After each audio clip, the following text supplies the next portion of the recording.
soon as the red light goes, The red light's on. I think it's flashing. you're on. We're on.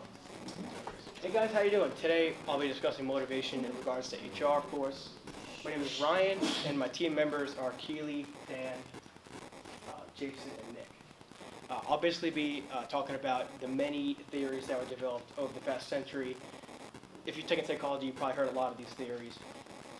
So the definition of motivation, I'd say it's morning coffee. But you could say it's the explanation for people's behaviors. Someone goes to the gym because they're motivated to want to get more toned or have more confidence. Everyone kind of has their own motivational definition. This is so significant because if we were not motivated people, we would not be able to set goals, and we would not be able to attain personal growth, and we would not be better as people. That's why motivation is so important. It's just instinctual.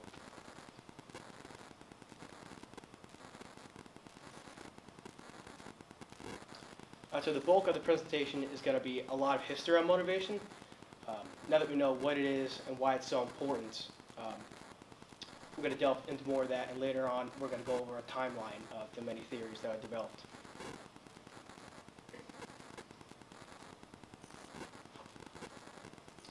So we have an interesting picture of Charles Darwin on a gorilla. If you studied psychology, you've definitely heard of him. He was responsible for evolutionary theory, in which humans try to maintain homeostasis, such as physical needs, food, water, shelter. So sorry. All right, these two men wrote. All right, now. Go ahead, man. You're good. It happens in real life. Roy and Mark, these two men are responsible for the need for belonging, such as strengthening personal relationships. And this is action control theory. This focuses on the value of the goal that you want to set. So let's say you're going to college because you want to get a degree. Let's say in marketing, because I want to work for a corporation. I want to make 120K. That's the value of the goal. That's why you're going to college. That's actually control. All right, now we're going to go over a timeline and the next multiple slides. It's going to go over a lot of theories. You probably heard of Freud, B.F. Skinner. Some conditioning will be referenced in the timeline.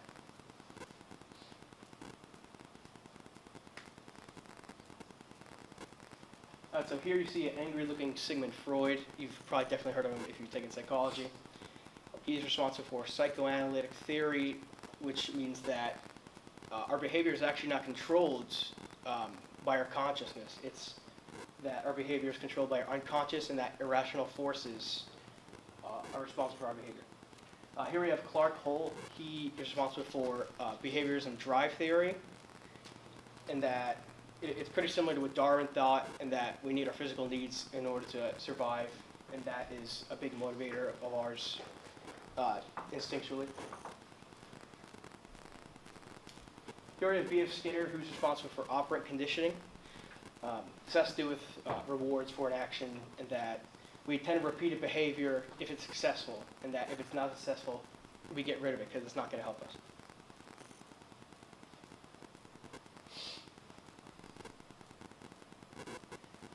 Here we have Kurt Lewin, a German-American psychologist.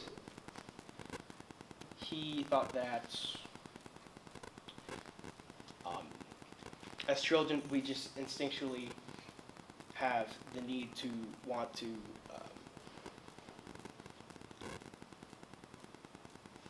here we have Julian Rotter. He looks pretty senile.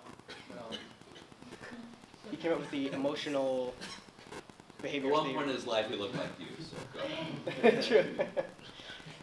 He thought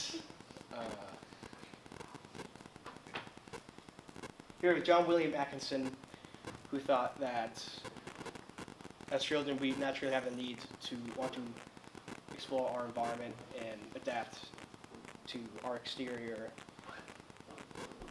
land, to want to progress in all.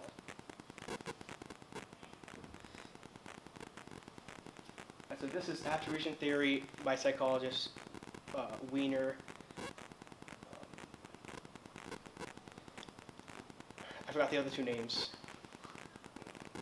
this involves emotional progressiveness in one's life to achieve those.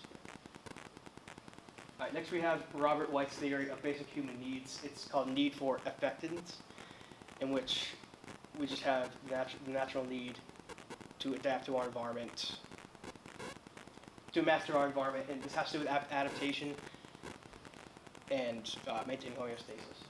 As babies, we can see this, they're always biting on the chew toys, always crawling around their environment. And this is just instinctual that we have the need to want to just master our environment and adapt to it in order to survive.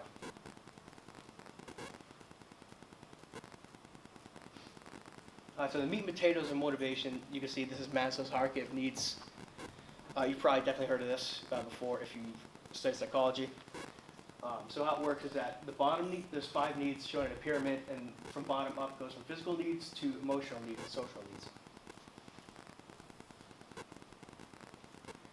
So physiological needs, this involves air, water, food, sleep, excretion, and then second, safety. You want to avoid sharp objects. You want to stay in a safe environment.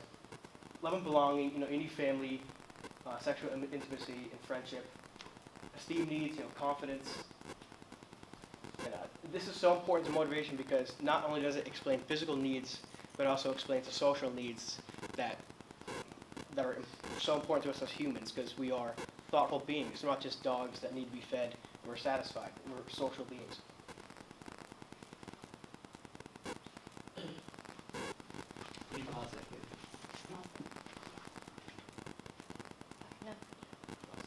All right, I forgot to mention that. I would like you each to submit a couple of test questions from the materials that I presented today.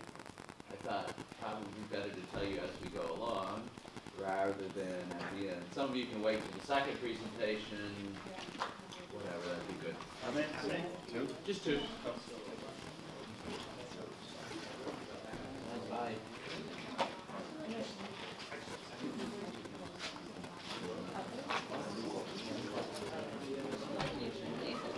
I forgot to mention that based on a lot of prior experience, the best way to attend your team's presentation is to sit over on the edge. It becomes less conspicuous.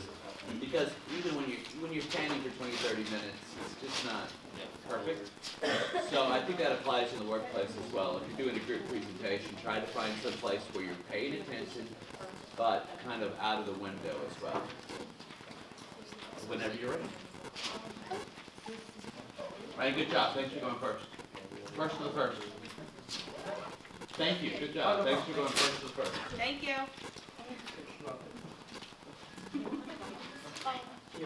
Thanks for going first.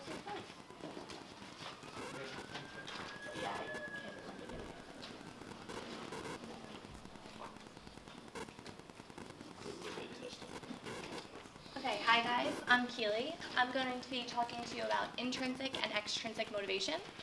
So intrinsic and extrinsic motivation are the 2 distinguishing types of motivators. So they're extremely important in what motivates us, and they focus on rewards and psychological needs as well. So first we have intrinsic motivation. Intrinsic motivation, also known as internal motivation, is the internal drive that motivates us in order to succeed, and that need for achievement and self-worth. So intrinsic motivation derives from that internal gut feeling of I want to really succeed. An example of this would be a college student. But this college student isn't motivated by the good grades and the diploma, but they're motivated from the need of success and self-worth. There are tons of examples of intrinsic motivation throughout your own lives. So it derives from the need to feel competent, complete tasks, feel important within yourself and to others. And people who are intrinsically motivated are actually more likely to succeed in their life. They are more likely to climb up the ladder in the workforce, and to be happier overall. If you are a leader and you can get your values to align with an employee's values and have them and your company's values align, then you are more likely to have them be intrinsically motivated, and your company, in turn, will be more successful, as well as the employee. Next, we have intrinsic motivation. Intrinsic motivation is the motivation that derives from rewards. These rewards can be things like money, praise, fame, anything that is a reward in a sense. So an example of the rewards is a paycheck. So many people don't love doing their job. I think that's kind of just a thing. Like, some people just don't love doing their job, but they love the paycheck that it comes with. So their motivation isn't an internal motivation, but the paycheck that they get every month, every year, that keeps their family afloat and them afloat. So rewards can be both psychological and physical. The physical rewards, like we went over, the paycheck, the money, the trophies for athletes, and the psychological rewards are things like job titles, moving up in your company, fame, anything that you can't actually touch, but it's motivating you to do something. Now, you can be both intrinsically and extrinsically motivated. It doesn't have to be one. For example, an athlete could be intrinsically motivated because they have an enjoyment to go out and run and play the sport. But drives could be extrinsically motivated. College athletes might feel the need to keep a scholarship even though they don't love playing the sport. Or they feel that sense of pride when they hear the audience clapping. There's many types of reasons that people do the things that they do, and all of you guys have been intrinsically or extrinsically motivated at one point or another. Now, many people wonder what's better, intrinsic or extrinsic. Intrinsic motivation, like I talked about before, you are definitely more likely to succeed, and it's just a really good motivation to have. But extrinsic motivation has a place too. Rewards are very important, especially in the work environment. Rewards lead people to stay on task, be more motivated to come to work every day, especially when they're in a position that they may not love. Now, I believe that it is really important to try and be both, but extrinsic motivation is really just what motivates us more. Every day we get coupons to go to stores that we may not love, but we love that 20% off, or go to the grocery store and get a loyalty card, or even go fly on an airplane that you might not love. It's everywhere. Now, the over-justification effect occurs when people are overly rewarded. This leads to a decrease in intrinsic motivation and makes people feel like they don't need to have that internal drive because they get rewarded all the time. A famous example of the over-justification effect is when psychologists gave 9-year-olds math games. They put them all in one room and they made them play with math games, and all of the kids really enjoyed it. Once they gave them rewards, however, the kids decreased in playing the math games, and I think half of them didn't want to play the math games anymore. It's really interesting, and there's no science to back it completely, but the main theory is that when people don't get rewards and they continue to do a job, it must be because they love doing the job and they actually enjoy it. Now, on the flip side, if you're going to work and you constantly get rewarded and constantly are getting new job titles, you don't feel a sense of worth. You feel like you're doing it just because you need to and not because you want to. And you become lazy. And this isn't the case for everyone, but this is just what the psychologists think the over-justification effects can do.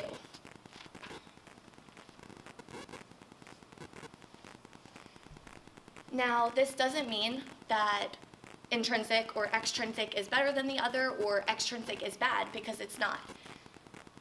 If you are motivating a person in the workplace and you give them rewards here or there, it could even be a pat on the back. That is a great way to keep your employees motivated and keep them striving. The best type of motivation is to be both intrinsically and extrinsically motivated. Keep having a balance and fostering both types of motivation leads you as a college student or one day in the working environment or every day in your life to be an overall better successful person. And it's really important. So next time you go to send an email to a professor, go to the gym, or study for a test, think to yourself, what is motivating you to do this?